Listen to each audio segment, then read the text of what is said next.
Are you living with a pedophile who is a pedophile? Pedophilia, alternatively spelled pedophilia, is a psychiatric disorder in which an adult or older adolescent experiences a primary or exclusive sexual attraction to prepubescent children. A pedophile will not stop on his own and will not turn himself in because he does not take responsibility for his behavior and denies that he's doing anything harmful. He will abuse until he's caught. Let us go through a pedophile profile that can help you as a parent. 1. Unusual interest or obsession in children. Very obvious symptoms of pedophilia are the deep obsession interest of an adult person with children. Most molesters spend time mimicking children's behaviors. They choose activities of that of children. These activities are not what are identified as a mature adult would preoccupy themselves with. These actions and hobbies may seem childlike, even going as far as decorating areas that are the type of childishness manner that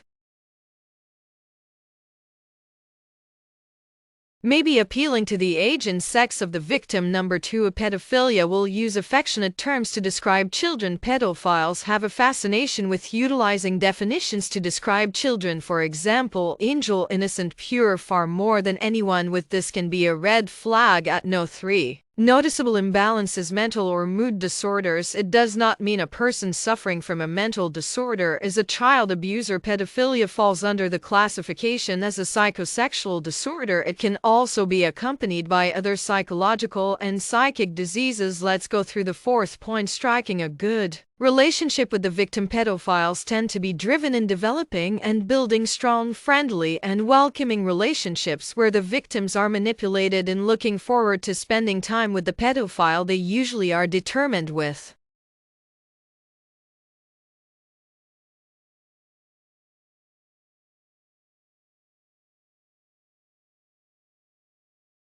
a couple. They work hard on achieving their goal, gaining the victim's trust. Most of the time, pedophiles act overly friendly. Pedophiles thrive on building good relationships that are friendly, trusting, and safe relationships under the perception of being safe and family-orientated. They may also have a collection of various types of pornographic materials. Some may be with oppressor, oppressed, unlimited partners, same-sex, child, aggressive, and punishment, snuff movies, child to adult erotic content. Another tactic could be provoking and encouraging a child's anger towards their parents. This manipulates the child into believing the parents are being unreasonable and do not have the child's best interests at heart. Showing affection in inappropriate ways by playing wrestling and touching inappropriately, kissing or inappropriate gestures, and flirting. Another red flag is bathing together, taking long baths with another person's child or even with your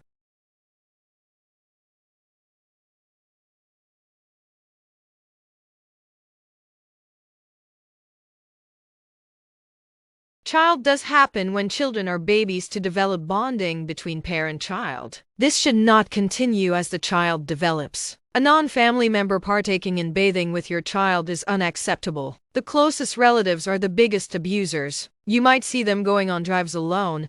This might happen with or without your permission. Going on an outride alone with your child can provoke the pedophile to act. Another easy strategy could be visiting the child's homes with no parent supervision. Any adult arriving at your home in the hope of looking after your child without being requested to do so is crossing the line.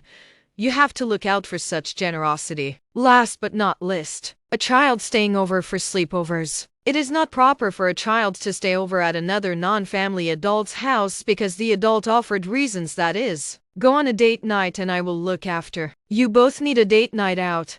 I will look after. You can trust me, I will take really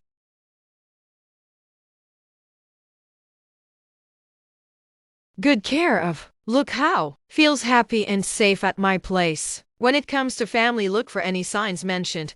Family members can be the greatest abusers of our children. Studies have shown that people with pedophilia generally experience feelings of inferiority, isolation or loneliness, low self-esteem, internal dysphoria, and emotional immaturity. They have difficulty with mature age-appropriate interpersonal interactions, particularly because of their reduced assertiveness, elevated levels of passive aggressivity, and increased anger or hostility. Thanks for watching I Am Me channel. Don't forget to subscribe, share, and watch. You can also like our videos and leave a comment to help us improve.